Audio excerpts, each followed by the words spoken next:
Bienvenidos a un nuevo episodio de Sabor a Queer, en el que tengo una acompañante que tenía muchas ganas de estar aquí, sentada, por ambas partes, porque antes lo estábamos hablando, en plan de... Estabas en mi mente, estabas en nuestra lista y de repente hubo una conexión que hizo que esto hoy esté siendo posible. ¿Cómo estás, Juana? Muy bien, muy contenta de estar aquí. Qué guay. Bueno, para la gente que no te conozca, te voy a presentar un poquito, ¿vale? Tú me dices si lo hemos pillado bien o no. Naciste en el Prat de Llobregat en 1992. Eres Piscis, que me lo has dicho antes, escritora y actriz. Estudiaste interpretación en la Escuela Superior de Arte Dramático del Instituto del Teatro y posteriormente estudios literarios en la Universidad de Barcelona. Esto lo dejé a medias. Muy bien, me encanta verdad. Esto. Sí, lo dejé a medias. Sí, yo creo que lo de la educación está un poco sobrevalorado en estos días, ¿no? Bueno, la academia, ¿no? Al final lo que te enseñan es básicamente lo que le interesa a ciertas élites culturales y económicas, que no deja de ser propaganda capitalista. Así que yo soy muy fan de leer por tu cuenta. Si tienes, obviamente, buen criterio para seleccionar las lecturas adecuadas. Claro. Pero sí, yo antes estaba muy obsesionada con los estudios universitarios y tal, y mira, acabé siendo actriz, o sea, dejándome las pocas neuronas que tenía en una especie de conservatorio elitista. Y lo que más me ha enseñado ha sido pues, discutir con colegas en base a lecturas comunes. Yo creo que eso es súper chulo, ¿no? Porque en el fondo siempre tratamos como de buscar la respuesta en otras personas, cuando a lo mejor simplemente entre las amigas discutiendo de algo llegamos a conclusiones mucho más interesantes que las que nos vengan dadas por señoros de hace muchos años. Sí, pero también tengo la sensación que la despolitización entre la juventud y entre la gente de mi generación, que yo cada vez me siento menos joven, porque como has dicho, nací en 1992. ¡Wow! Vamos, la prehistoria. O sea... Bueno, pero tengo 33 años, ¿no? Que a veces se me infantiliza muchísimo incluso. Tengo la sensación que la despolitización generalizada también... condiciona nuestras conversaciones. Uh-huh. Entonces, la conversación es algo que se tiene que reivindicar, pero también se tiene que reivindicar el estudio. Uh-huh. Y sobre todo la rigurosidad a la hora de analizar la realidad que nos rodea. Hay un punto que fíjate que veía ayer un vídeo en TikTok de un chico que no sé nunca cómo se llama, pero que analiza todas estas tendencias de lo que se lleva, hacia dónde evolucionamos y demás, y hablaba precisamente como ese salto que hay entre la generación Z y los millennials, ¿no? Mm. En el que ahora muchas veces mucha gente, creo que, y él lo que venía a decir es como que se está acabando esta tendencia, es como que se ha venido a estar muy guay o muy tranquilo con el rollo de yo paso de todo, a mí todo me da igual, todo muy como no me lo preparo mucho, paso de ello, ¿no? Y como que se está volviendo a recuperar esta idea, que yo creo que es un poco la que dices tú, de por qué no te vas a enorgullecer de leer, de pensar, de tener un pensamiento crítico, de prepararte las cosas, de currarte las cosas. ¿Por qué eso está mal visto, ¿no? Porque en el fondo hay un punto que yo creo que pasa, y aquí lo vemos porque viene gente de todas generaciones, como que hay una falta de compromiso, que seguramente engancha con esta parte política, ¿no? Porque si tú no te arriesgas a salir a decir algo, bien sea de puta madre, o sea una mierda, o estés súper equivocado, al no existir ese riesgo, estás como un poco pasando por la vida de puntillas. Sí, claro, es que por un lado tenemos la despolitización generalizada y por otro lado tenemos todo lo que es el auge reaccionario de una cierta extrema derecha radical y luego pues un nuevo fascismo contemporáneo, por decirlo de algún modo, porque si todo es fascismo, nada es fascismo, y en esto tenemos que ser rigurosos. Y claro, entre estas dos aguas, la peña también está un poco... comportándose por inercia. Yo tampoco voy a hacer aquí una enaltación del curro y del trabajo y de prepararse las cosas, pero sí de ser comprometido con lo que uno dice. Uh-huh. Al final, la mayoría de intelectuales y artistas que salen en podcast o en televisión o en los medios de comunicación o tiene muchísimos followers en Instagram y en Twitter, dicen cosas que por muy preparadas que parezcan, no dejan de ser abstracciones y especulaciones, que no se entiende absolutamente nada, que no te cuentan absolutamente nada y que parece que porque contengan la palabra género, la palabra cultura, ya son aquí el no va más. Uh-huh. Y a mí realmente es que no me dicen nada, ¿no? Uh-huh. Y se encuentran precisamente entre la despolitización y el auge reaccionario que conlleva una retrocesión de derechos en materia de género, sexualidad, etcétera. Y creo que esto se pasa por alto. No se trata de pasar por la vida de puntillas, simplemente, sino que el riesgo que tú tomes a la hora de expresarte, hostia, tiene que estar avalado por una especie de racionalidad política. Ujú. O sea, no todo vale, aunque sea arriesgado, ¿sabes? Ya. Y mucho más en un contexto en el que el personalismo y la excentricidad de lo que yo a lo mejor me puedo sentir, pues no sé si abanderada o identificada, pero porque mira, yo al final, el otro día me decía alguien, hostia, pero es que en la clase trabajadora también hay gente tranquila que pasa más desapercibida, etcétera, etcétera. Y yo decía, sí, qué guay que digas esto, que expongas esto, porque al final, bajo el sistema capitalista, hostia, tener los huevos de expresarte pues de una manera, yo qué sé, más desacomplejada, con más desparpajo, con cierta no agresividad sino vehemencia, pues no deja de ser, no sé si un privilegio, porque odio esta palabra que al final está súper prostituida, pero sí una cierta valentía que no todo el mundo tiene por qué haber desarrollado. Obviamente. Pero también te digo una cosa, que también a la clase trabajadora se le esconde un poco y la clase trabajadora tiene en sí misma una especie de escándalo a la hora de expresarse, ¿no?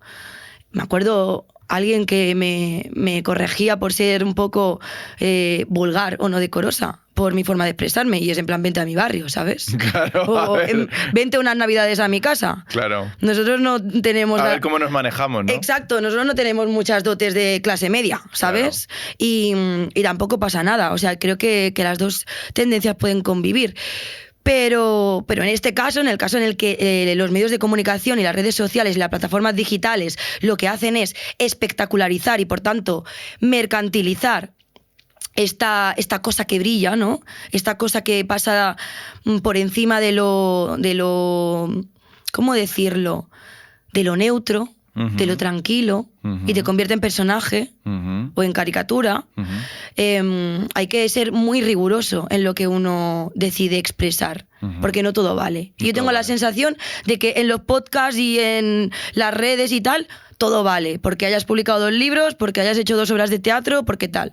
Por eso yo también creo que a lo largo de estos últimos 5 años en los que yo sí que he tenido cierta mediatización, me he ido radicalizando políticamente y eso ha significado tener un compromiso muy firme con lo que es el estudio y filosófico de lo que debería ser o de lo que es el marxismo ortodoxo.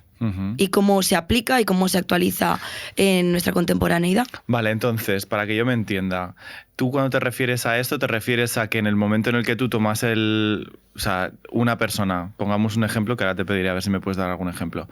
Cuando tú tomas el poder del foco, ¿no? Cuando de repente tú tienes el foco, que hay gente que elige acomodarse en ese foco y quedarse en ese lugar porque es cómodo y no es nada arriesgado, y que tu planteamiento es como ir un paso más allá y radicalizarte en el momento en el que el foco se fija en ti, ¿no? Sí, porque yo no pido el foco. No deseé el foco nunca.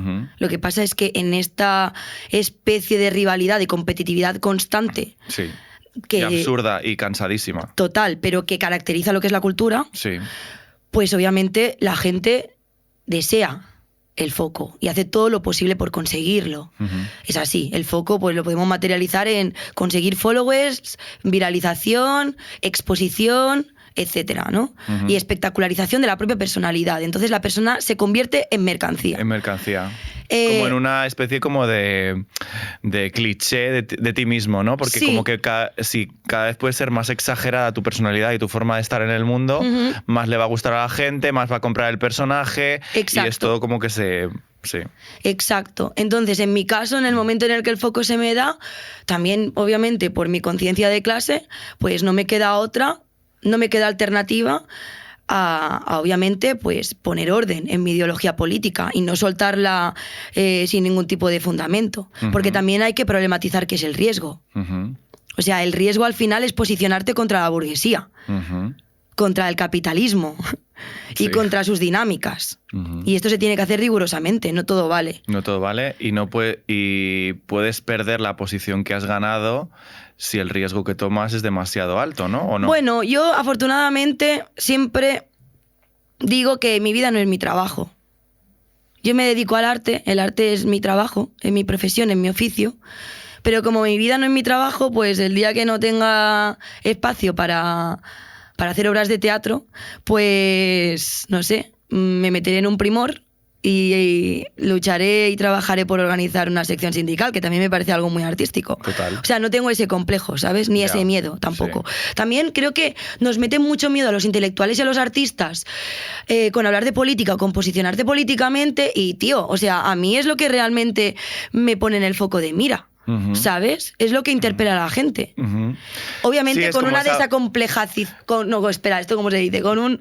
Como soy catalana, no sé hablar castellano. De forma desacomplejada. Exacto, sí. Y eso, no sé. Sí, como que hay un punto de que ese lugar se convierte también en un lugar de poder, porque en el momento en el que tú sueltas tu movida, que es lo que llevas dentro y cómo tú eres y cómo te mueves en el mundo, es además lo que se convierte en algo que atrae a la gente, de repente también puede convertirse en un poder, ¿no? Sí, pero bueno, ese poder... Y ese poder tiene una responsabilidad, como dirían en Spider-Man, y tienes que tener como conciencia de ello, ¿no? Total, a mayor libertad, mayor responsabilidad. Claro. Lo que pasa es que ese poder no se puede quedar simplemente en la mediatización individual. Tiene que estar, de alguna manera, ligado a una organización política revolucionaria, en mi caso. Algo porque más colectivo. yo entiendo que el riesgo es ese. El único riesgo que se puede correr ahora mismo es criticar al capitalismo y, por tanto, criticar a esos sujetos y a esos agentes políticos que contribuyen a que exista y a que se perpetúe y a que se legitime una sociedad dividida entre clases, que al final es el capitalismo. Porque sí, me encanta escuchar a la pija de Sara Torres, por ejemplo, criticar al capitalismo, pero esto en qué se concreta. Sara, yo te adoro, te quiero esto mucho. En qué se concreta, ¿sabes? Porque, ¿En qué se baja algo concreto y específico? Claro, el capitalismo se configura y se materializa en una sociedad dividida entre clases, entre pobres y ricos. ¿Dónde está la crítica de género en materia de clase en su discurso, más allá de una especie de romantización que lo único que hace es convertir en identidad una cierta feminidad lésbica? ¿Sabes? O sea, está vacío todo eso. Entonces, ¿tú crees que estaba, o tú consideras que está vacío? No, está vacío. Científicamente está vacío. O sea, tú no puedes abordar el género sin tener un posicionamiento claramente de clase, porque al final, o sea, por un lado, ahora mismo en la coyuntura política actual nos encontramos, por un lado, el feminismo totalmente institucionalizado. O sea, ya no es un movimiento social que surge en 2018, sino que la agenda política de Irene Montero ha montado un chiringuito que ha hecho que se ha materializado en una fagotización del feminismo, que es totalmente incapaz de resolver lo que sería la violencia de género o la opresión de género. O sea, es incapaz. Lo único que ofrece son mecanismos paliativos y mecanismos preventivos. Yo misma soy víctima de violencia de género. O sea, y he denunciado, y he ganado, etcétera. Pero es que a mí ningún papel burgués me repara lo que me pasó. Entonces, si estamos viendo que el feminismo sí que está en nuestras instituciones y en la administración, y por otro lado tampoco, o aún así, disminuyen las violaciones y los asesinatos de mujeres, o sea, aquí ¿qué está pasando? Y por otro lado, aparte del feminismo súper institucionalizado, está pues el desarrollo de un auge reaccionario increíble que se concreta en que aquello que pensábamos que una vez conseguidos, como son ciertos derechos en materia de género, en materia de sexualidad, en relación al colectivo LGTBIQ+, o las siglas que le queramos poner, y en relación a las mujeres, hostia, se están viendo en peligro. Claro. Y al menos yo pensaba que eso nunca iba a pasar, moviéndome en coordenadas de sentido común. No, hostia, ya esto no va a pasar. Y lo que vemos es que en la agenda de Vox constantemente se habla de cuestionar el derecho al aborto. Pero es que no solo Vox, también el PP. Ahora lo tengo apuntado por aquí. Algo muy concreto, porque el PP parece que es feminista también, ¿no? Y o sea, el PP utilizó su mayoría absoluta en el Senado para llevar una cimera transatlántica contra el aborto, celebrado el pasado 2 de diciembre. En 2000... 24, justamente, o sea, hace meses. ¿Y no crees que... Creo que cada uno tiene o viene al mundo a aportar una serie de cosas y estas son las que tú vienes a aportar, ¿no? O sea, como también como remover y como incomodar. No, pero es que yo no estoy incomodando y no estoy removiendo y no creo que esta sea mi misión en el mundo. ¿No lo crees de verdad? No, yo creo que existe una única misión. Ajá. ¿Para todos? Para todos, bueno, para la clase trabajadora sobre todo. Sí. ¿Cuál es? La misión histórica que tiene el proletariado en la lucha por su liberación. Obvio. Entonces, de esto no somos conscientes la clase trabajadora. ¿Por qué? Porque el capitalismo con su propaganda, que ya son pues redes sociales, plataformas digitales, medios de comunicación, etcétera, se encarga de invalidar el desarrollo de la sensibilidad y del espíritu crítico de la clase trabajadora, que es lo que le lleva a la clase trabajadora a ser consciente que su misión histórica es organizarse políticamente para liberar toda la humanidad de la sociedad de clases que impone el capitalismo, que es la división entre ricos y pobres. O sea, esto no es una cosa natural. La misión de Sara Torres, en que por cierto solo me gustan mucho sus 2 primeros poemarios, mis críticas nunca son personales, no es simplemente hablar de un lesbianismo sáfico y ya está, no.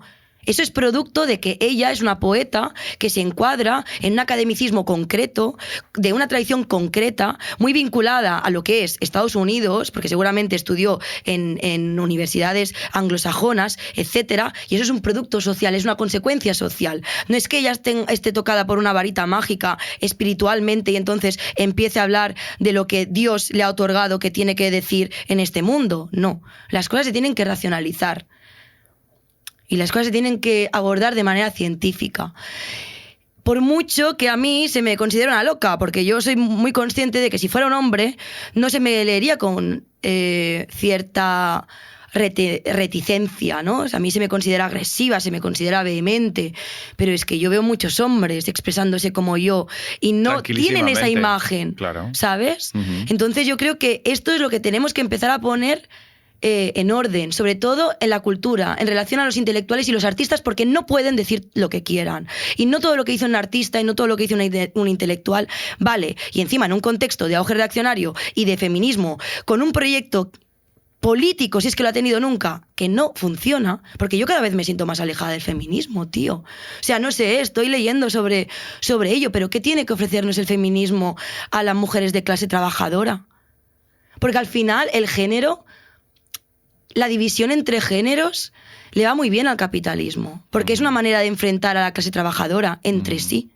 Porque no podemos obviar que en la clase trabajadora más violentada y más menospreciada por el sistema, que está abocada a una cierta inconsciencia y por tanto a una cierta ignorancia, sin ser condescendente y sin ser paternalista, porque ser condescendiente y paternalista sería decir que la clase trabajadora está en sus máximos y que por tanto es muy culta igualmente, no.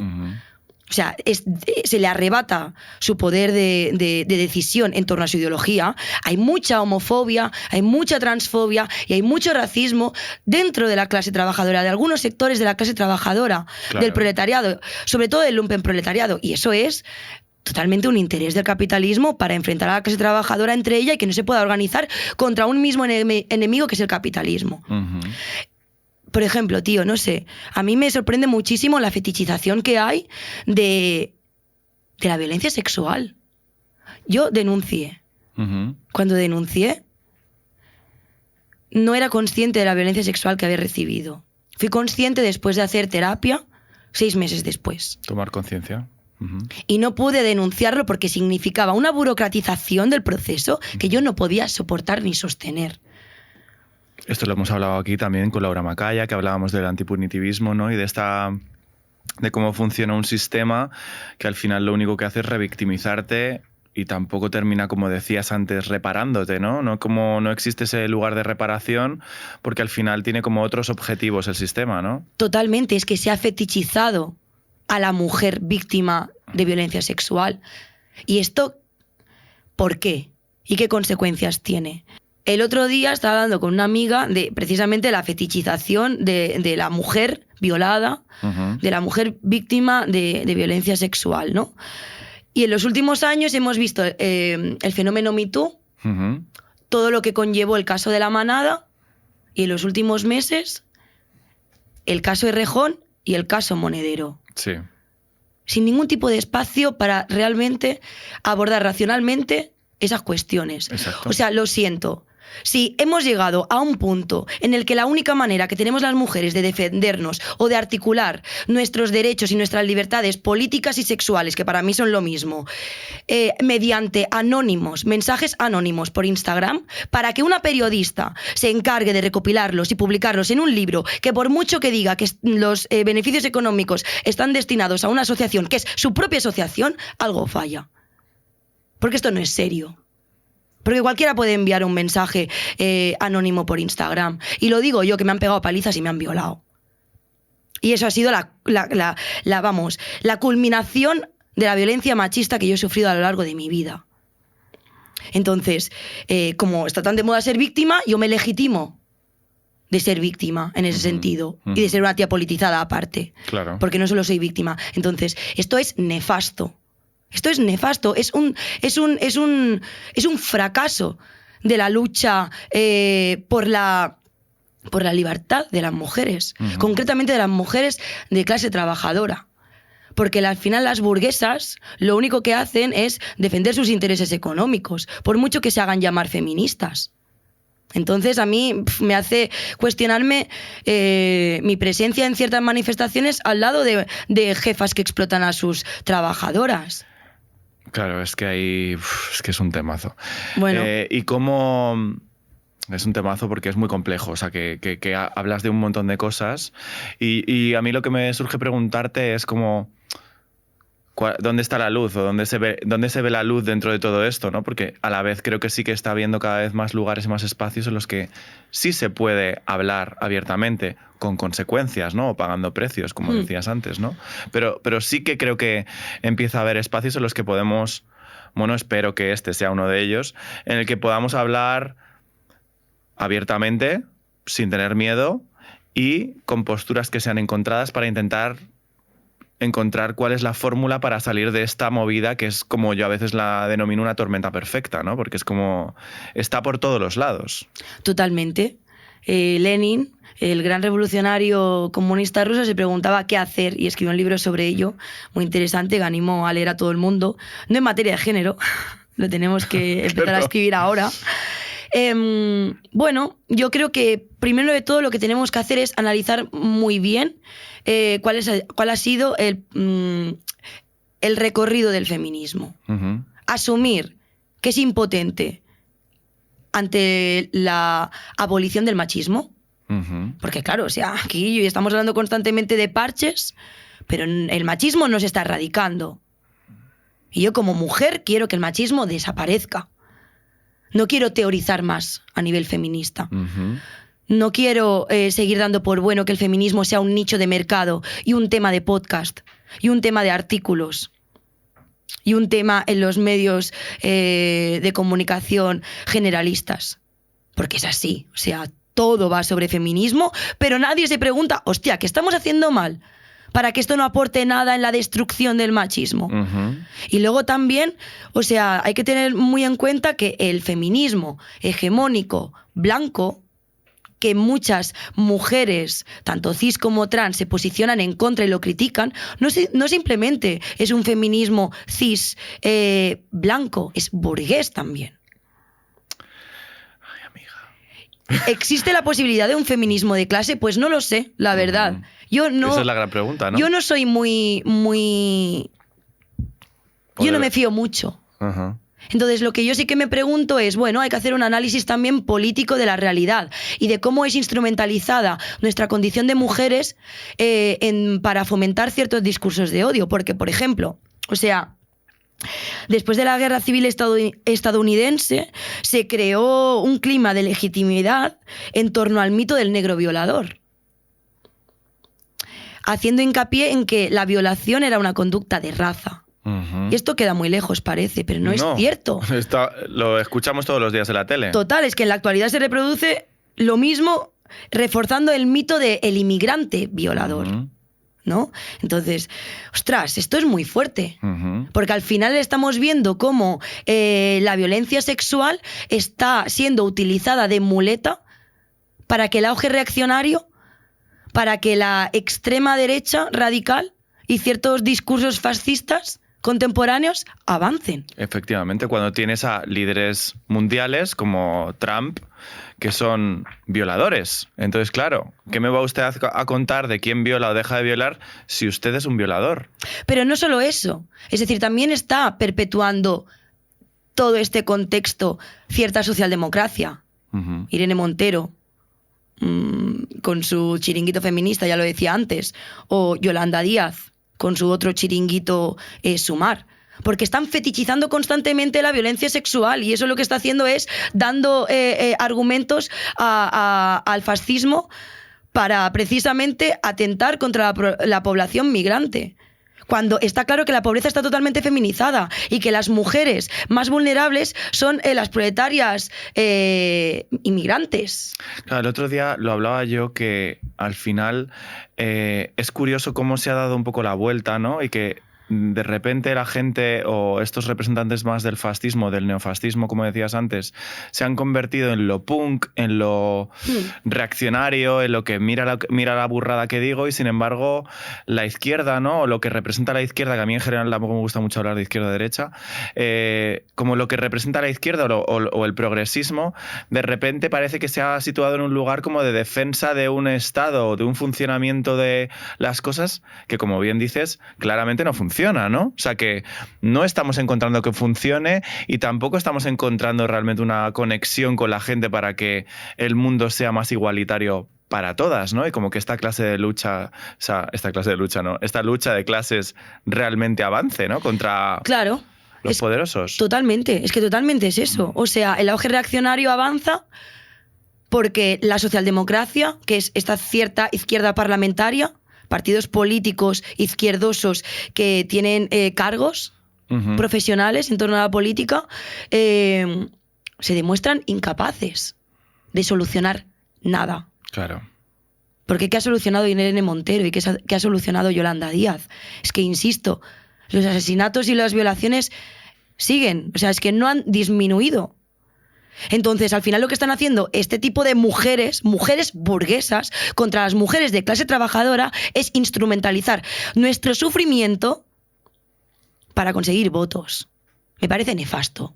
Me parece una hipocresía y una perversidad que alguien lo tiene que denunciar y alguien lo tiene que poner sobre la mesa. Y precisamente este fracaso de la socialdemocracia, de esta izquierda, es lo que hace que ciertos sectores de las clases medias, que encima las clases medias están viendo en un proceso de descomposición, en un proceso de proletarización, como llaman los comunistas. Una palabra que, por cierto, me parece bellísima, aunque terrible, que eso significa, ante la crisis capitalista en la que nos encontramos, porque es obvio, aún no ha salido todavía Pedro Sánchez a decir, hey, gente, que estamos en una crisis económica, aunque Trump ya lo va diciendo, claro. Y aunque obviamente, o sea, con el rearme armamentístico en el que nos estamos viendo obligados, está claro que estamos en una crisis capitalista donde los ricos ya no se están haciendo tan ricos.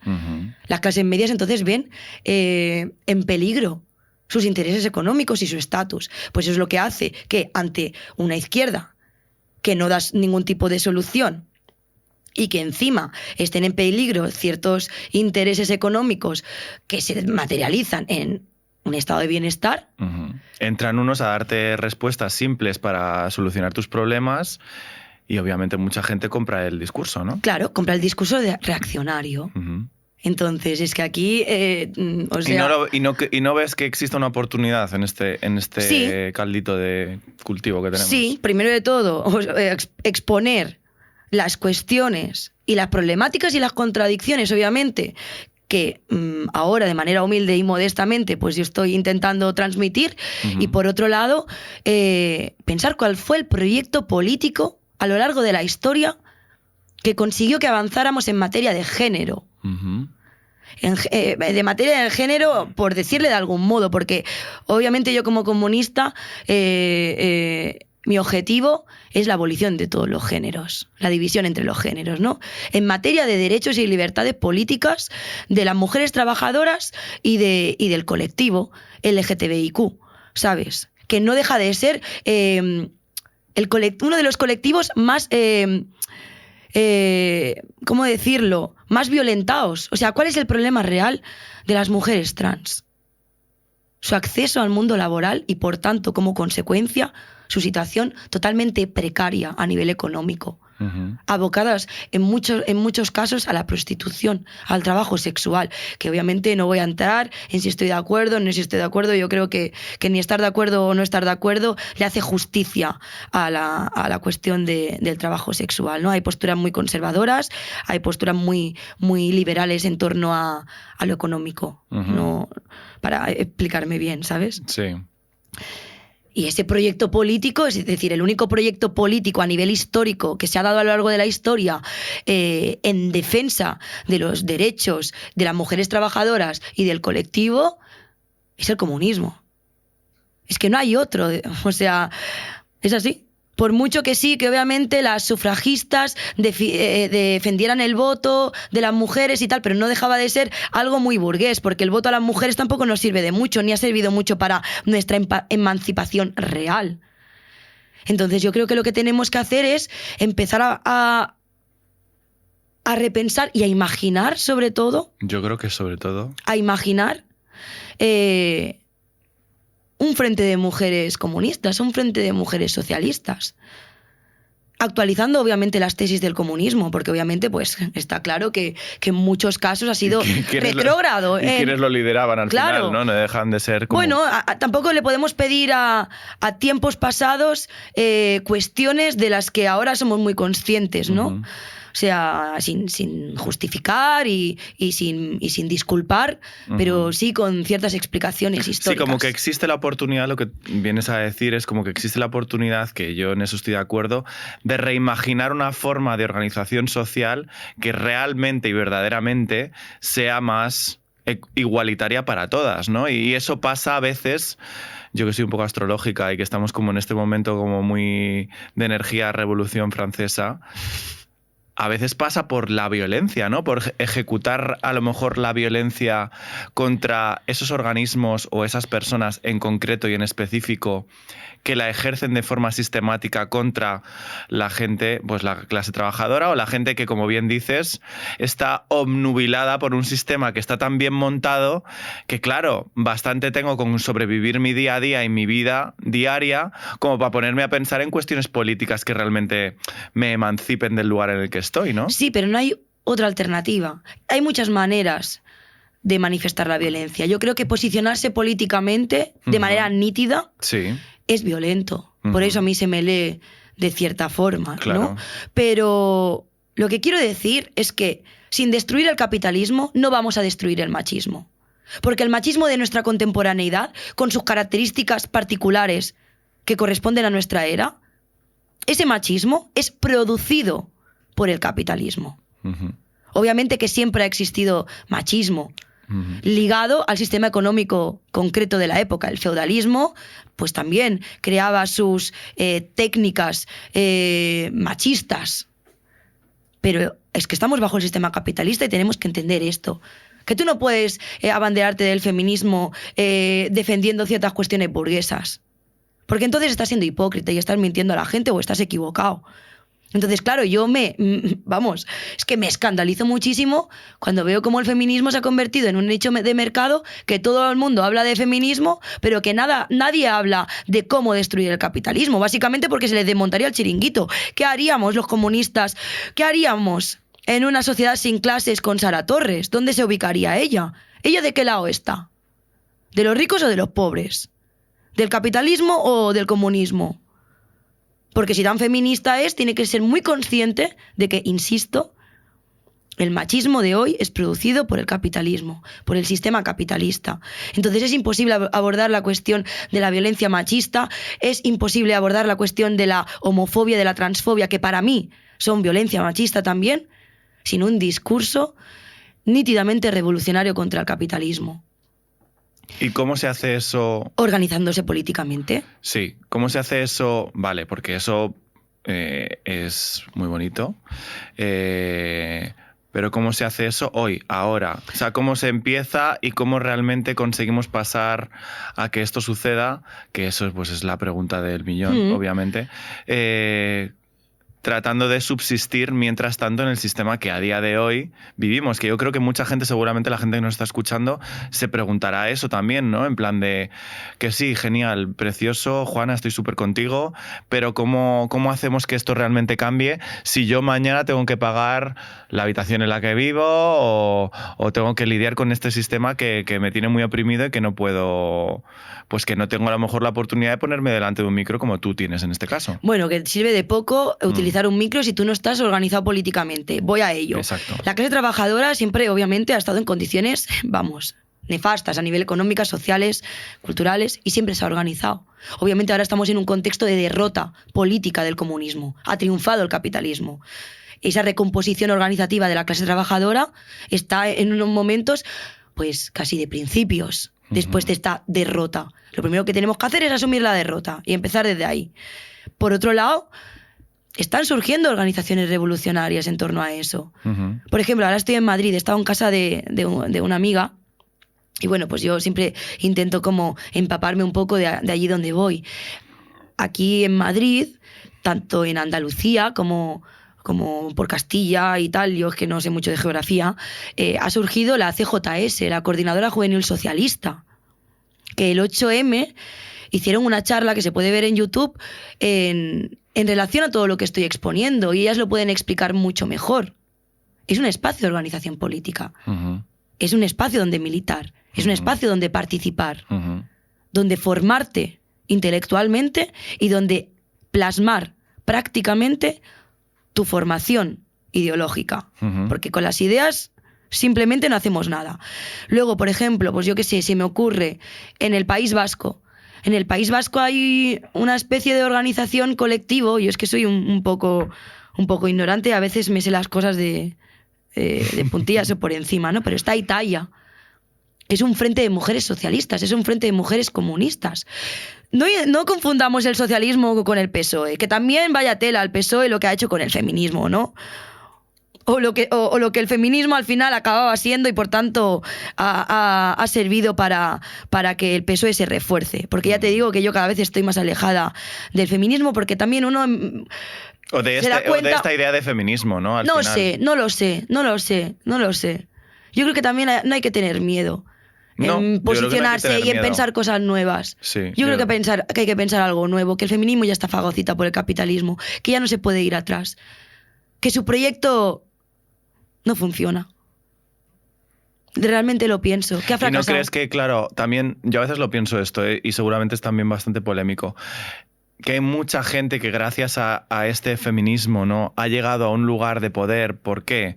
Por lo que tú decías antes, ¿no? Pues porque de repente hay una corriente en la que este nuevo feminismo, que habitualmente, estoy de acuerdo, está liderado por personas pues blancas, fundamentalmente burguesas y demás, que luego pues las personas racializadas o las personas del colectivo muchas veces no terminan de formar parte de este feminismo, han llegado a un lugar de poder que, como antes, conectándolo de nuevo con el principio de la conversación, hablábamos de esos influencers o de esos podcasts o de esos espacios en los que de repente tienes como más voz. Pues dices, coño, yo estaba en la mierda, no tenía un poder, no tenía nada, nadie me escuchaba, nadie le interesaba lo que tenía que decir, de repente tengo un lugar y un espacio en el que siento un cierto poder. ¿Cómo no me voy a encantar un poco ahí, no? O sea, que también es humano, me refiero. O sea, que es humano... No es humano, no es natural, es individualismo. Y el capitalismo no simplemente se entiende en relaciones económicas, sino también en relaciones sociales, culturales, humanas. Nosotros nos relacionamos según el sistema en el que vivimos. Sí. Y el capitalismo fomenta el individualismo. Claro, obvio. Y obviamente organizarse políticamente, porque sí que existe una forma de plasmar todo lo que yo estoy expresando hoy, que es organizándose, comporta renunciar a tu individualismo. Obvio. Lo que pasa es que sí, estamos como en un momento de exaltación de las identidades y de la mercantilización de ellas. Pero esto es hipócrita, ¿no? Es muy perverso instrumentalizar el sufrimiento de las mujeres, al menos hablando por mí, ¿no? Sí. De las mujeres, concretamente de las mujeres de clase trabajadora, para escribir un libro, para ser famoso. Es terrible, es súper triste. Y esto es lo que es hoy la cultura. Entonces... Yo es que creo que a veces es un poco complicado encontrar, y también tuvimos aquí a Ada Colau y hablamos con ella de eso, ¿no?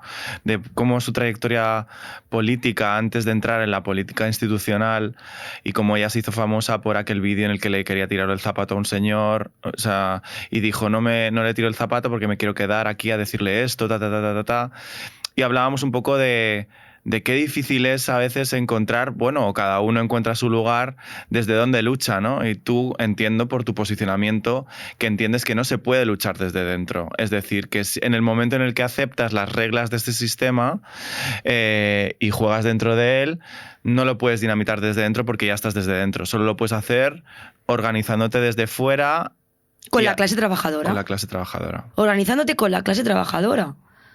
Bueno, y Ada Colau es un gran ejemplo de la impotencia de la socialdemocracia y de los movimientos sociales. Sí. O sea, no es que yo me esté inventando nada nuevo, es que se ha visto. Sí, que está muy bien cuando estás desde fuera, pero en el momento que estás dentro, como ella explicaba muy bien, te ves metida en un engranaje en el que tienes un margen de maniobra muy limitado. Pues te vas y lo dices.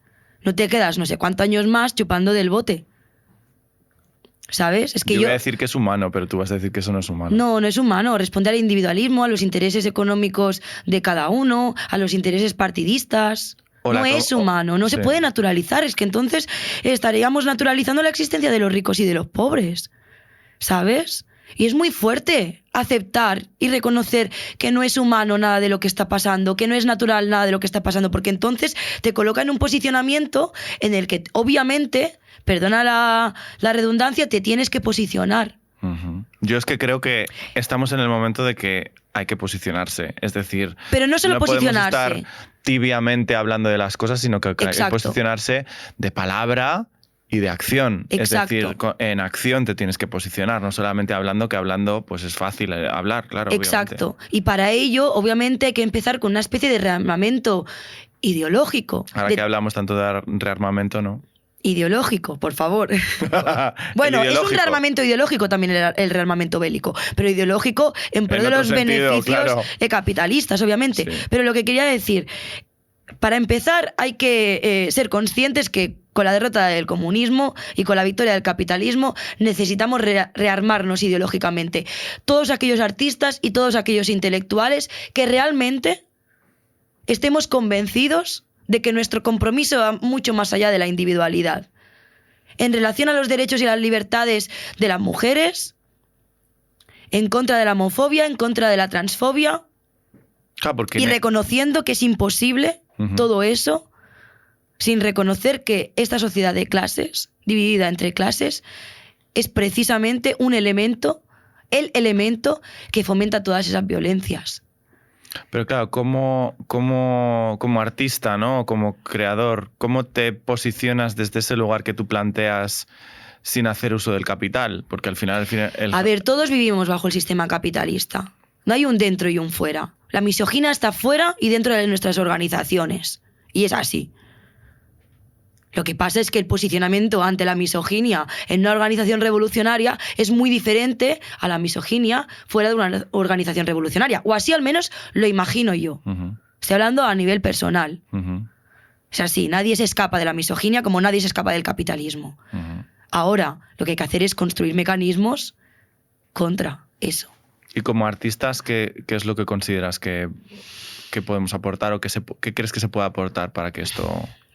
Renunciar a la individualidad y organizarte con la clase trabajadora revolucionaria. Ya está, es que tampoco es muy difícil.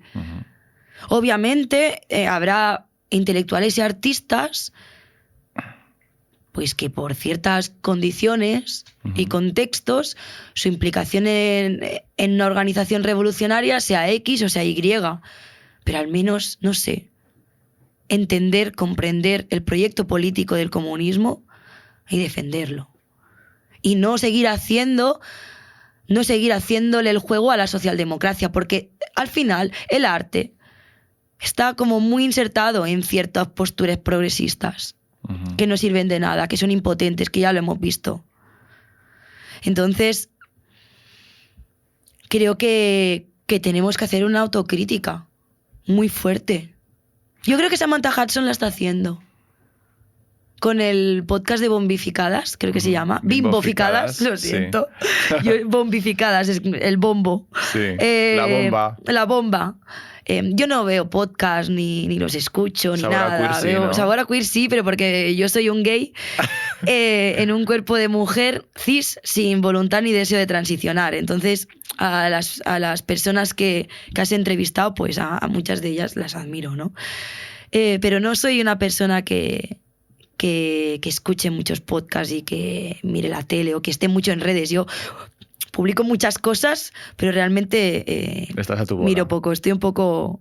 No, a mi bola no, a mis cosas. A tus cosas. El otro día hicimos un programa sobre el hoy de la Iglesia, que no sé si conoces al director, sí. Bueno, y precisamente Vicente Monroy hablaba de que el cine está un poco insertado en esta dinámica que dices tú, porque claro, al ser un arte que depende mucho del capital, obviamente con todo el universo de laboratorios, ayudas y demás, muchos de los proyectos están obligados de alguna forma a pasar por una serie de filtros que lo único que hacen es como buenizar de alguna forma el mensaje que hay detrás de ellos, y que al final pues las personas que están haciendo cine en su gran mayoría, en su grandísima mayoría, no dejan de ser personas pues potencialmente burguesas, nepo babies, gente pija, es un poco lo que viene a decir, ¿no? Y claro, ¿cómo puedes hacer arte revolucionario desde desde algo como el cine? Que es una gran máquina de propaganda capitalista el cine. Que es una enormísima. Creo que la pregunta de cómo podemos hacer arte revolucionario es empezar la casa por el tejado. Y estoy totalmente de acuerdo con todo lo que exponías ahora. Y eso se traslada pues a todas las manifestaciones artísticas, ¿sabes? Claro. Es así. Pero, insisto, no podemos pensar cómo hacer arte revolucionario si el artista está insertado en una lógica capitalista. Claro. Pues obviamente los artistas y los intelectuales tienen que renunciar a su individualidad y organizarse políticamente con la clase trabajadora. Y a partir de ahí se construirán y surgirán orgánicamente, con disciplina, aquellos mecanismos a ofrecer a nivel artístico revolucionario. Y cómo hacer arte revolucionario no es algo que simplemente tengan que pensar los artistas y los intelectuales. Es algo que se tiene que debatir y que se tiene que consensuar con el resto de peña, con el resto de militantes que se organizan con la clase trabajadora, que son clase trabajadora organizada, de hecho. O sea, no tenemos nosotros, insisto, una varita mágica que nos ha tocado, ni el arte es algo etéreo, ni el talento existe, ni la inspiración existe. ¿Sabes? O sea, entonces creo que hay que empezar por el principio. E insisto, hay que empezar por hacer una autocrítica. Samantha Hudson, en Bimboficadas, creo que está ejecutando esa autocrítica, porque venía de una trayectoria donde ella sí que se había posicionado como comunista, pero que luego obviamente fue totalmente instrumentalizada por la socialdemocracia. Y creo que ahora está desmarcándose, y entonces sus discursos son mucho más sólidos e interpelan muchísimo más. O sea, su claro posicionamiento contra lo que es la vivienda, el acceso a una vivienda como un negocio inmobiliario, hostia. Esto es fuerte, porque al final, o sea, sí, podemos ver a Podemos, a Sumar, al PSOE, diciendo que sí, que van a hacer 5.000 medidas políticas en torno a la problemática de la vivienda, que van a construir más, cuando realmente lo que tenemos que hacer es expropiar todos aquellos pisos de fondos buitres, ¿vale? Por empezar por algo, ya te digo, no es la única solución, pero no están haciendo nada. O sea, no van a solucionar nada, no pueden ni quieren tampoco. Entonces, creo que hay que empezar por el principio. Creo que hay que ser humilde y honesto. Y no venir a los podcasts a hablar de tus poemas nebulosos e incomprensibles. Y a tus teorías posmodernas y abstractas que no interpelan a casi nadie. O que si interpelan a alguien es por el efecto clickbait. Y yo puedo criticar mucho a poetas y a artistas, pero al final les tiendo la mano, obviamente. Y les insisto y les animo a que realmente pues se politicen. ¿Qué artistas te gustan, aparte de Samantha? Me gustan muchos, no sé. Esto me pones en un compromiso. Cariño, Me pones en un hay que compromiso. mojarse. Casi todos están muertos. Samantha Hudson me encanta. Rodrigo García Marina me encanta. Rodrigo es maravilloso. Es maravilloso y es muy buen poeta y se le nota que es médico. Y no solo poeta y académico y tal. Ángela Segovia es una poeta que también me gusta mucho. Ujú. No sé. ¿Qué te ha pasado a ti con los poetas? ¿Has tenido tú un encontronazo o algo? ¿Una mala experiencia? No he tenido ninguna mala experiencia que sea distinta a la de la lucha de clases, la verdad, ¿sabes? O sea, me parecen muy, muy aburridos y muy ensimismados en ellos mismos. Entonces, no sé, no tenemos muchas cosas en común, ¿sabes? Sin más. Por esta cosa de entender el poeta como un genio, o como algo o alguien extraordinario, ¿sabes?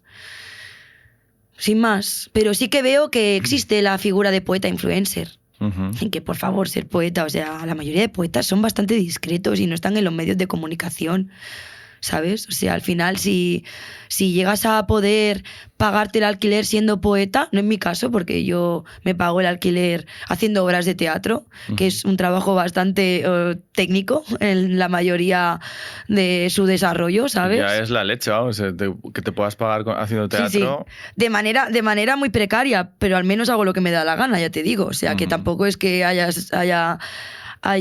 estado en los circuitos profesionales teatrales más top, ¿sabes? Tampoco tengo muchas ambiciones, ya te digo. Ni sueños en ese sentido, me dan un poco igual. Pero si como poeta puedes ganarte la vida, es que eres rico. O que obviamente has capitalizado tu estatus y tu personalidad y por tanto da igual que tengas lectores, porque lo que necesitas son consumidores. Ujú. Entonces, pues entre un vendido y un burgués, para mí no hay mucha diferencia al final, en esencia. No estoy a favor de lo carcelario y de lo punitivo, Ujú. pero sí que creo que alguien en algún momento tiene que llamar a los pijos pijos. Eso no significa que puedan ser por siempre aliados del capital.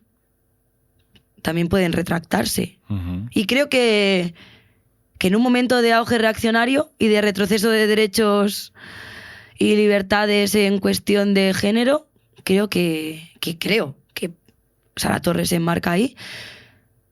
Creo que es, vamos, de obligación. Yo creo que estaría bonito que tuvieras una conversación con Sí, Sara. me encantaría. Seguramente cambiarías de opinión. No, yo creo que cambiaría ella de opinión o se evidenciaría que está en el lado incorrecto de la historia. No me haría cambiar de opinión. Un día si queréis, os Oye, traemos sería aquí a las genial. dos. De Sería repente genial. Una conversación. Yo digo que sí. Sí. Hablemos de redes. Y prometo no porque- llamarle pija. Pues me parece muy bien. Ella me puede llamar maleducada. Perfecto. No lloro mucho por eso. ¿No? No pasa nada, no pasa nada. Hombre, en la vida, perdón, pero es que me parece muy problemático cómo se proyectan ciertas figuras, influencers, Ujú. sean poetas, sean actrices o sean lo que sean. Ujú. Porque fomenta básicamente crees que a veces- una especie de frustración ante el ascenso social Sí. y una frustración y un sufrimiento ante algo a lo que nunca se va a llegar. Sí, totalmente de Y acuerdo. que crea unos problemas de salud mental muy fuertes. Estoy totalmente de acuerdo. Y a la vez creo que hay veces que esa proyección no solamente forma parte de la persona que la pueda estar haciendo, sino que forma parte de cómo la gente puede leer a esa persona. Es decir, Totalmente. me repito, creo que si tuvieras una conversación con Sara, seguramente tendríamos otra conversación después. Pero bueno, sería eso para otro día. Sería otro tipo de conversación, pero en ningún caso me haría pensar diferente, porque no creo que lo que esté exponiendo ¿Nunca te has sea llevado- rebatible. O sea, ¿nunca te has llevado una sorpresa con alguien que has conocido y has dicho, joder, pues mira, a lo mejor pensaba que iba por aquí y no iba tanto Sí, por aquí? totalmente. Totalmente, con aquellas personas y con aquellos colectivos que empezaron a poner sobre la mesa la posibilidad, obviamente, de la reactualización del proyecto comunista. Conocerlos y discutir con ellos, para mí fue revelador. Tuve que rectificar en muchas cuestiones. Claro. Y me radicalicé políticamente. Y creo que es evidente, quien se interese por mi trabajo o quien se interese superficialmente por mi persona, verá un gran cambio durante los 2 primeros años de mi exposición mediática ahora. O sea, totalmente, claro. Sí. Yo estoy dispuesta al debate, obviamente. Claro, por eso, y además yo creo que no hay verdades absolutas nunca. O sea, al final... Bueno, yo no estoy de acuerdo con eso. Bueno, yo creo que no hay verdades absolutas y que todos estamos de acuerdo a un cambio constante en el que siempre vas a estar contagiada, nunca mejor dicho, por lo que te va pasando con las conversaciones que vas teniendo con otra gente. Pero no es una verdad absoluta que existen ricos y pobres. Bueno, eso sí, cariño. ¿Vale? Sí. ¿Vale? No es una verdad absoluta que eso es injusto. No es una verdad absoluta que el capitalismo es un sistema de muerte y de violencia. Sí, totalmente. En muchos sentidos. Entonces, o sea, me refiero más a la parte humana, que hay verdades que tomamos a veces como absolutas y cuando vivimos situaciones o tenemos conversaciones o encuentros con otras personas, de repente las verdades absolutas no son tan absolutas. A mí se me puede convencer que alguien no es una pija, pero me lo tiene que demostrar. Que venga con papeles. No, con papeles no, con cierta implicación política.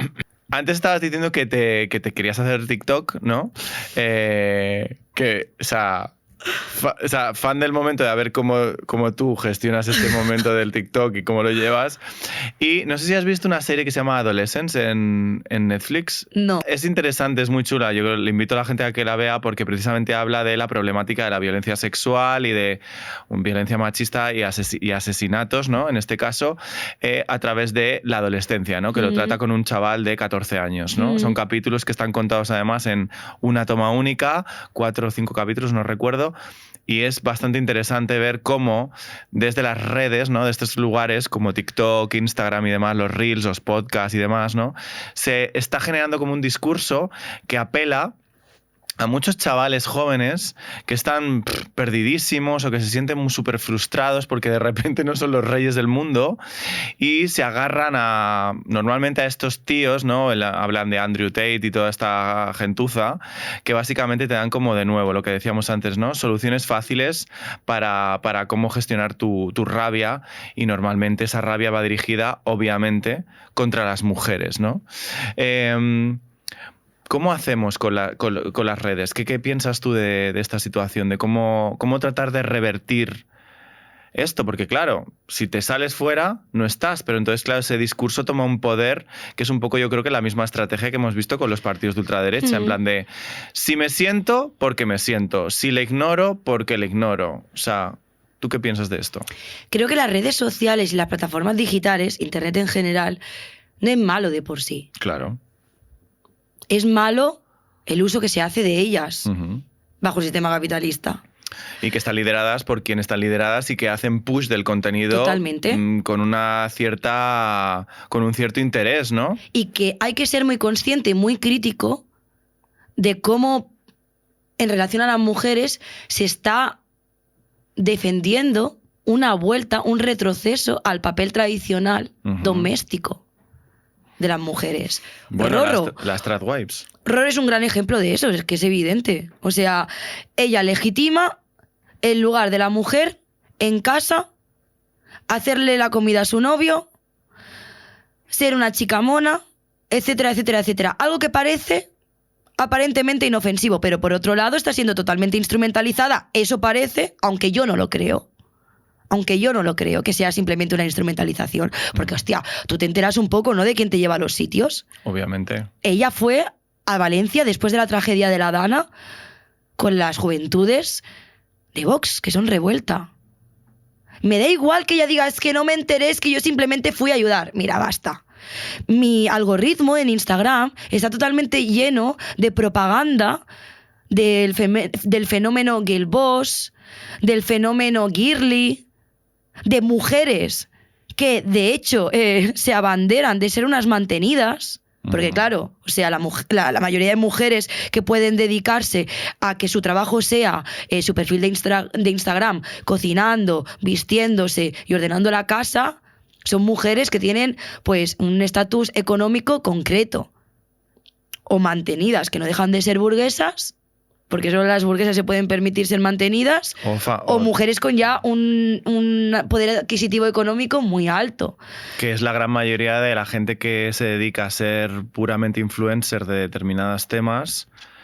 Hay gente que obviamente vive claramente de redes y hay otra gente que efectivamente ya viene con un poder económico que lo que hace es venderte como un estilo de vida que, como bien decías, a veces genera como una violencia fuerte contra la gente que lo ve y lo consume y sabe que nunca va a poder acceder a ello, pero es que no va a poder acceder a ello por infinidad de motivos, entre ellos, sobre todo el de la pasta, no el talento, ¿no? Totalmente. Y de hecho, yo creo que, por ejemplo, si hablamos de Rorro, claro, ¿cuál es el problema o dónde ponemos el límite si ella dice que es que eso es lo que ella quiere hacer, o que eso a ella le hace feliz, o que eso a alguien le hace feliz hacerlo?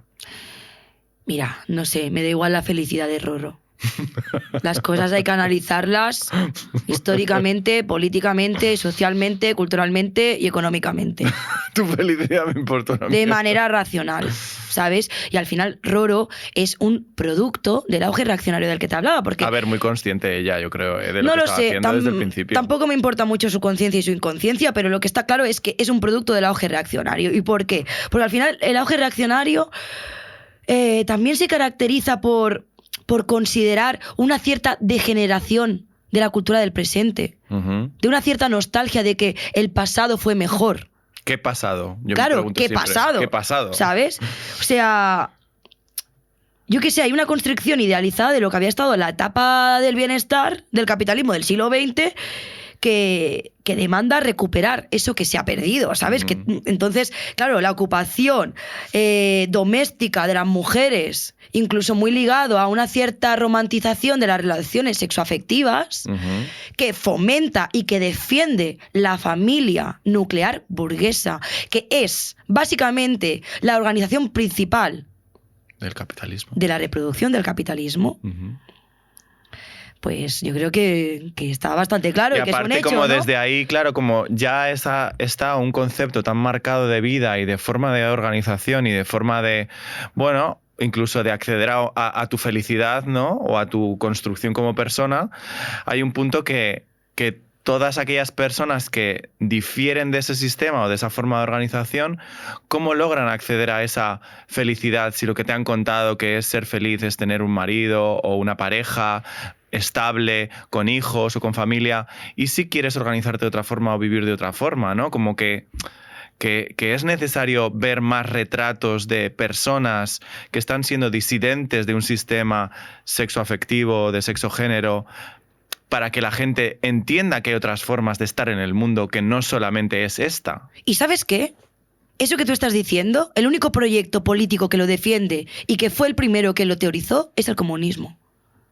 Y esto la gente no lo sabe, porque el comunismo ha sido desprestigiado, condenado al ostracismo, instrumentalizado incluso a veces. O sea, es que es así.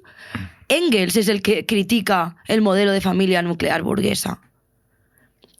Ese es el proyecto, o eso es lo que tenemos que ofrecerle al colectivo LGTBIQ+, o lo que sea, porque yo creo que al final todos somos ninfas del bosque, ¿sabes? Sí, totalmente. Y aparte aquí, lo hablamos mucho, es verdad que creo que lo queer o el colectivo, al final, yo creo que en esto tenemos que ampliar un poco esta burbuja, en el sentido que al final yo creo que esto va más allá de una expresión de género, de una identidad, y que al final, creo que como bien dices, es una forma de estar en el mundo, ¿no? O sea, como que hay una gente que quiere estar en el mundo de una forma que sea diferente a como nos han contado que es normal o natural. Pero es que no solo quiere estar. O sea, para mí lo queer es potencialmente revolucionario.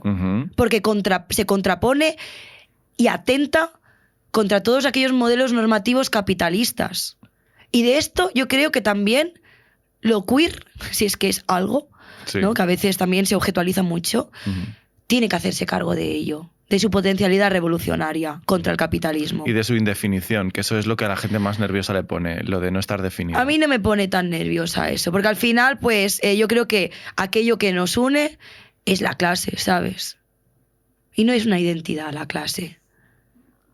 Es una situación, es un contexto histórico. Y además también es que cuando hablábamos de que, hostia, si Roro nos dice que es feliz cocinándole a su novio y teniendo una familia, casándose, con su casa, su coche y su perro, se está proyectando que ese modelo puede hacerte feliz. Pero es que no es cierto.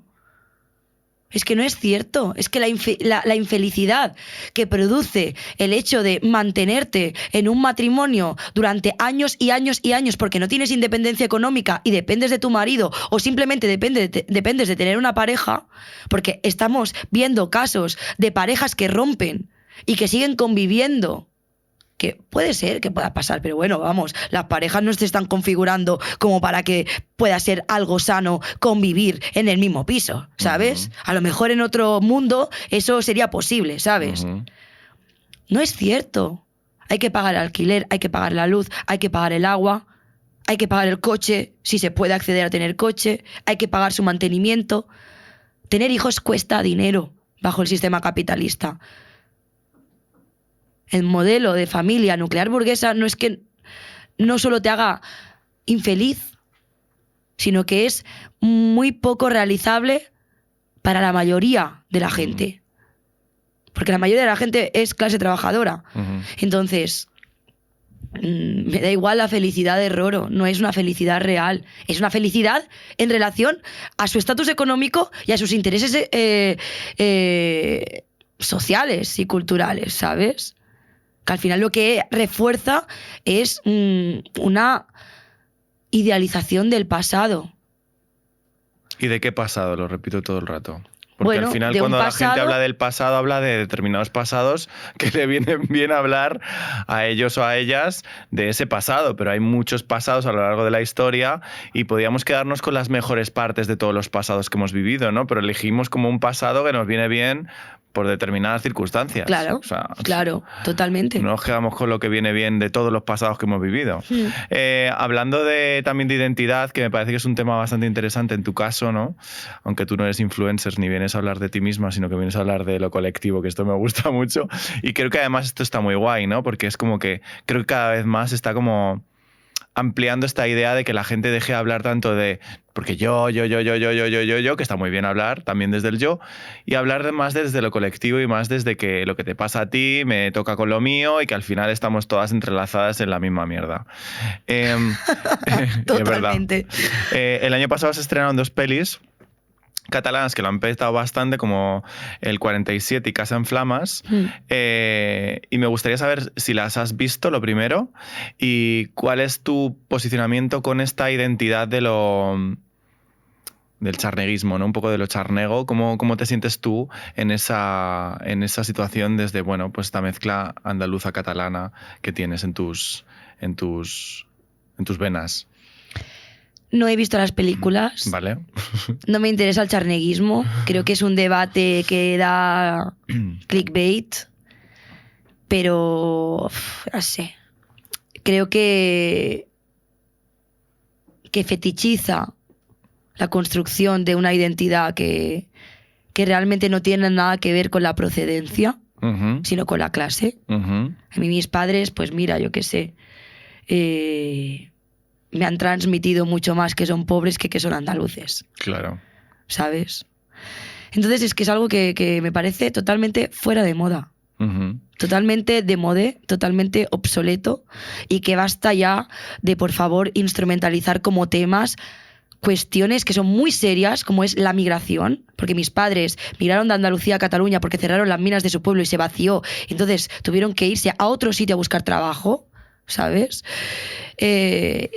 Para simplemente, no sé, comentarlo todo y establecer temas que de alguna manera pues se ponen en relevancia en las redes sociales. Seamos un poco rigurosos. Ya está. Y claro, es verdad, estoy súper de acuerdo, y a la vez creo que ¿dónde ponemos el límite cuando hablamos de etiquetas, ¿no? Para como entendernos sobre temas de los que estamos tratando y demás. ¿Qué piensas tú de todo este tema de las etiquetas, ¿no? De cómo de etiquetar las cosas, porque bueno, también hablamos de comunismo, o sea que no dejan de ser etiquetas para que nos entendamos todos de, vale, estamos hablando de este tema. El comunismo no es una etiqueta, es un proyecto político, es el proyecto político de la clase trabajadora para su liberación. Etiqueta como ponerle nombre a las cosas.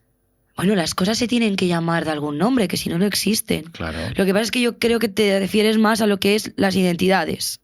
Sí. ¿No? Sí. Bueno, pues insisto, el refuerzo y la construcción de ciertas identidades y su fagocitación a través del capitalismo, es decir, mercantilizar el hecho de pues ser mujer o ser gay o ser trans, que se mercantiliza. Claro. Pues es fruto de un sistema que se basa en el dinero y en el comercio. Y que al final les beneficia también porque crea cierta rivalidad en la clase trabajadora, porque la fragmenta. Claro. Al final yo lo que defiendo es la unidad de clase. Seas del color que seas, y no me refiero a la raza, sino al espíritu, ¿sabes? Sí.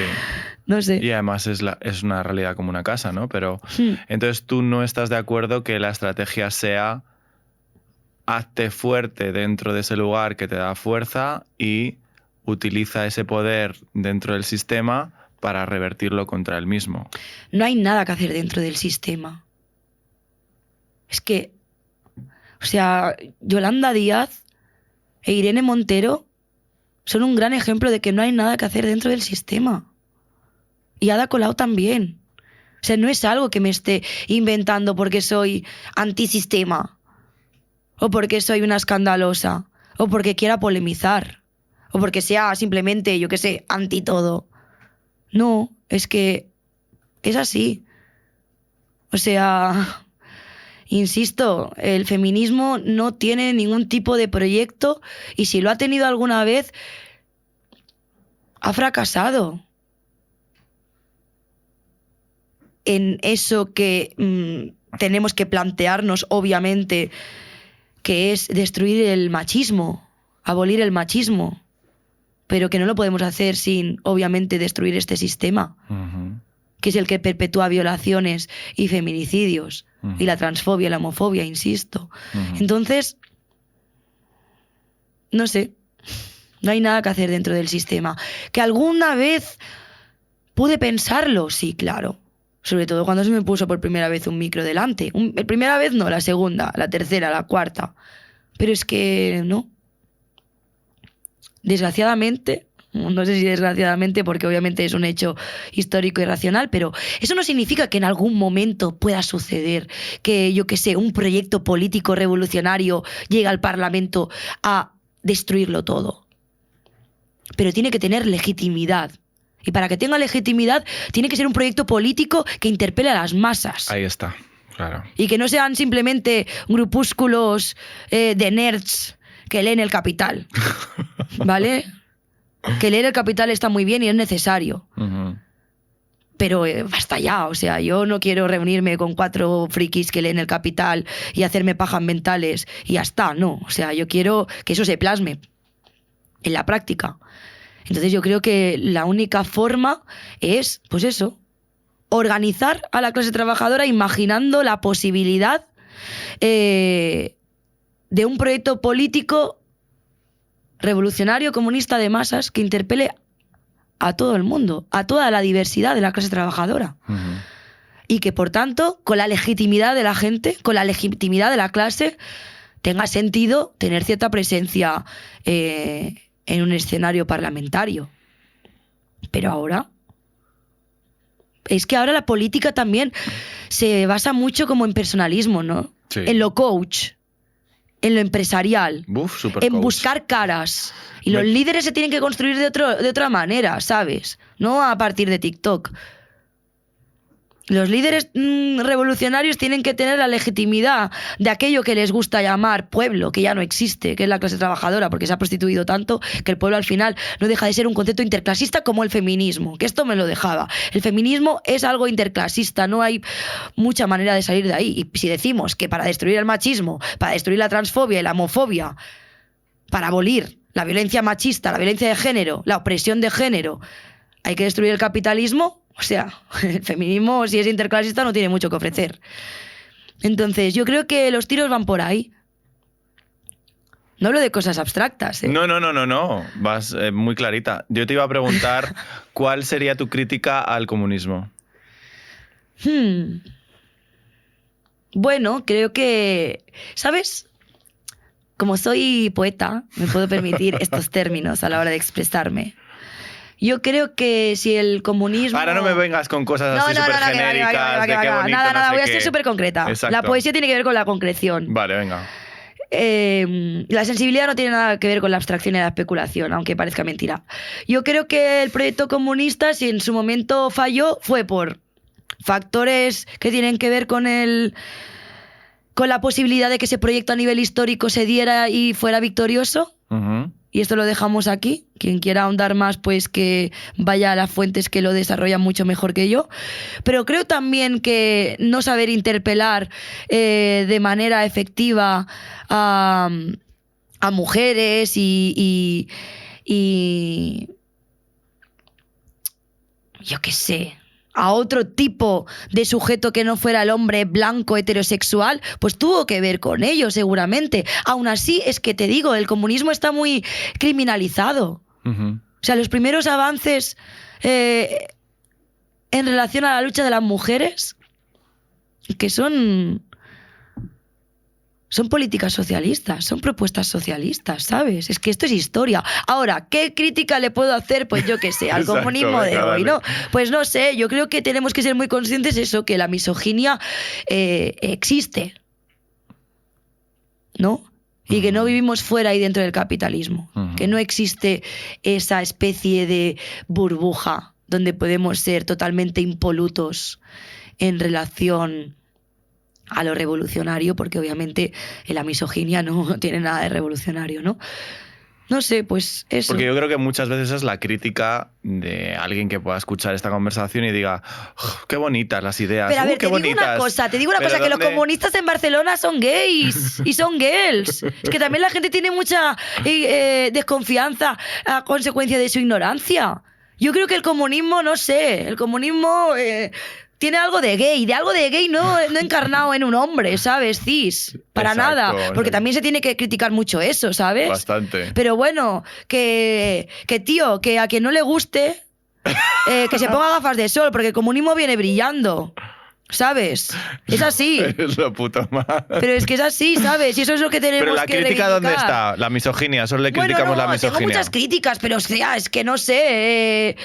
Pues sí, yo a veces tengo la sensación de que quizás personas que son afines ideológicamente conmigo Sí. se escandalizan o les inquieta o les incomoda mi forma de expresarme. Y eso es misoginia.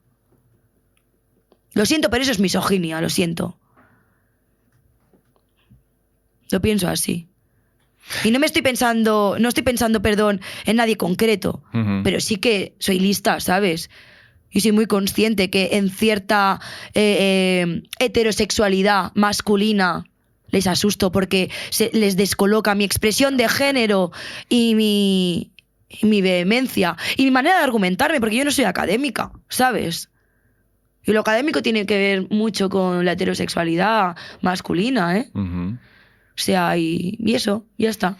¿Y no crees que antes lo decías, lo de que no tener miedo, ¿no? Que yo estoy muy de acuerdo con esto, con no tener miedo a... Quizá porque soy acuario, entonces me quiero reinventar todo el rato todo, ¿no? Como no tener miedo a cambiarle el nombre a las cosas, a abordarlas de otra forma, a tomar los aprendizajes del pasado y a cómo podemos mejorar las cosas que no se han hecho correctamente. Incluso eso, a ponerle otro nombre, ¿no? A veces cuando antes mencionaba el tema de las etiquetas, incluso el hecho de que tú pongas otra palabra o encuentres otra palabra para algo, parece que le quita toda la parte negativa que puede tener de lo que viene de atrás, ¿no? O sea, ¿Por qué lo dices esto? No lo llamemos comunismo, llamémoslo... ¿Cómo? Otra forma, no lo sé. Esto ya no sé si es una estrategia de marketing, pero... Yo creo que la legitimidad del comunismo a lo largo de la historia... O no llamemos las cosas por el nombre que tienen actual. ¿Por qué no podemos poner Es algo otro muy nombre interesante lo que expone. Sí, te explico. O sea, te explico. Es que dos cosas simplemente. La primera, creo que la legitimidad del proyecto comunista a lo largo de la historia tiene suficiente solidez y legitimidad como para que cambiarse el nombre no tenga sentido. Creo que tenemos que ser muy conscientes que todo lo peyorativo que suscita la palabra comunismo, porque obviamente hoy en día ser comunista tampoco es algo que esté de moda ni es algo que la gente desee, que eso es lo que tenemos que conseguir, que el comunismo no solo simplemente sea posible, sino que sea deseable, ¿sabes? Y por otro lado, o sea, Podemos, que al principio pues se proclamaban pseudocomunistas, o incluso la CUP en Cataluña, ¿no?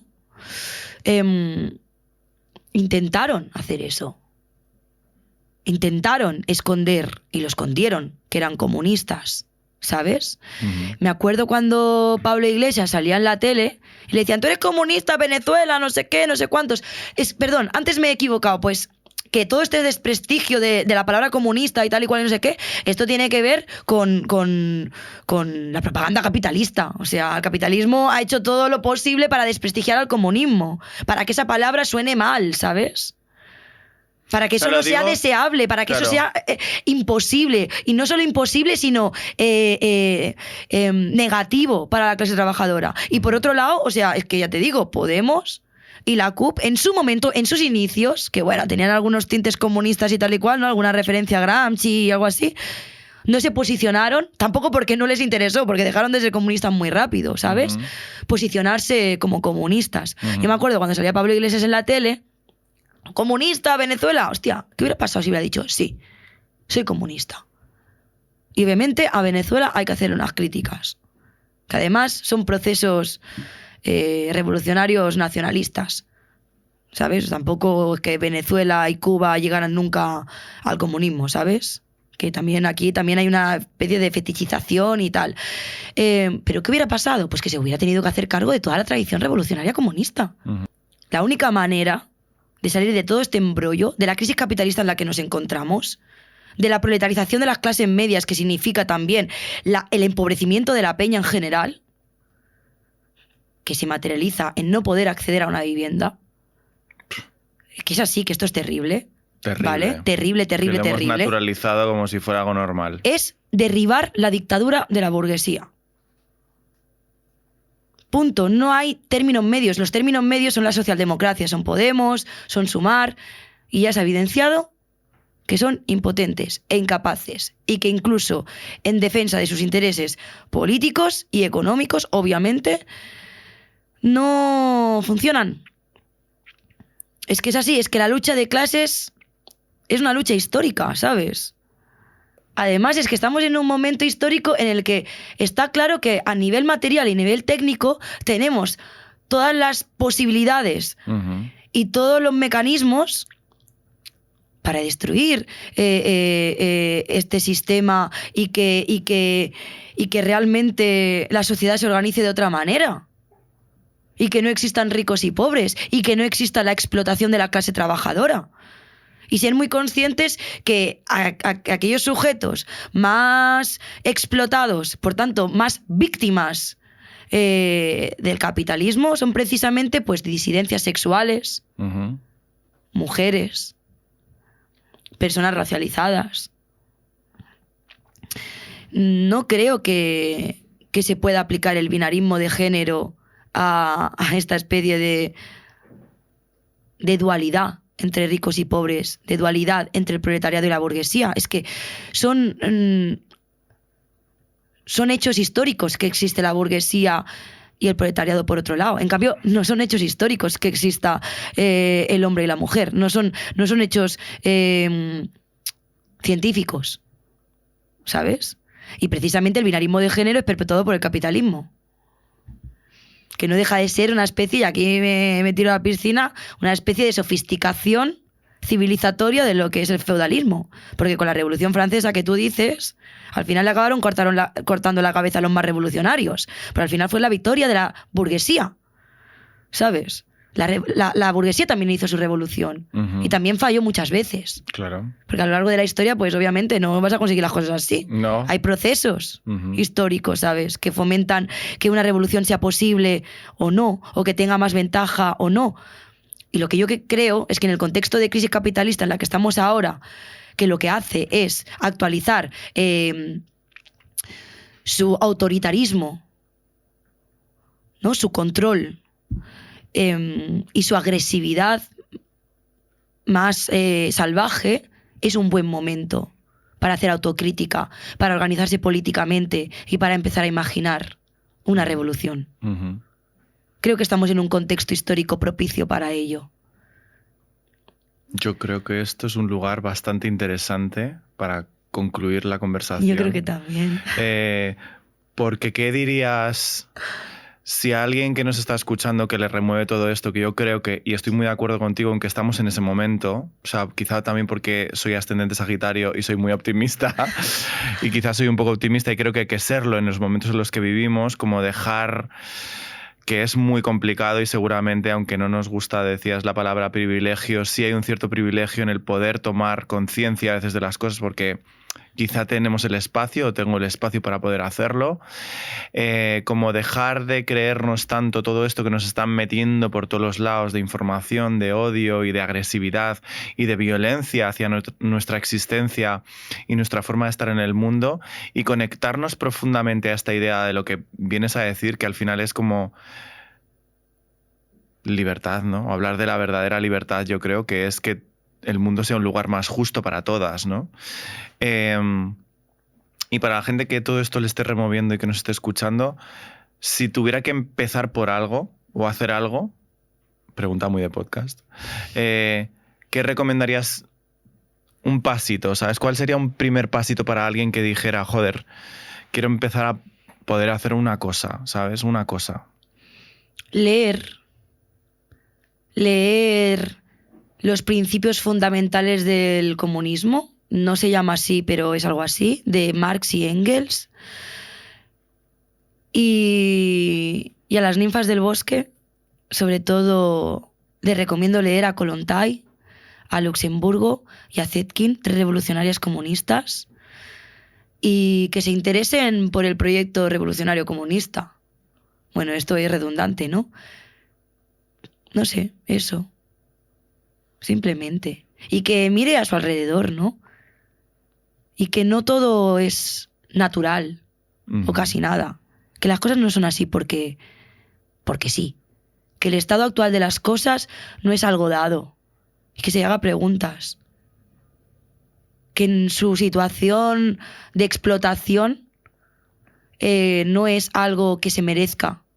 O no es porque haya trabajado menos, o porque sea un vago, o porque tenga depresión,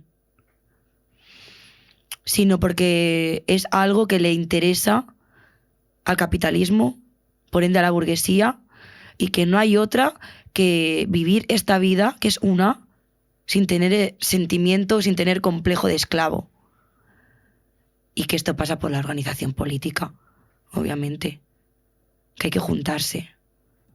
Eso. Pues nada, seguir juntándonos. Muchas gracias, Juana. Un besito. Gracias a vosotros.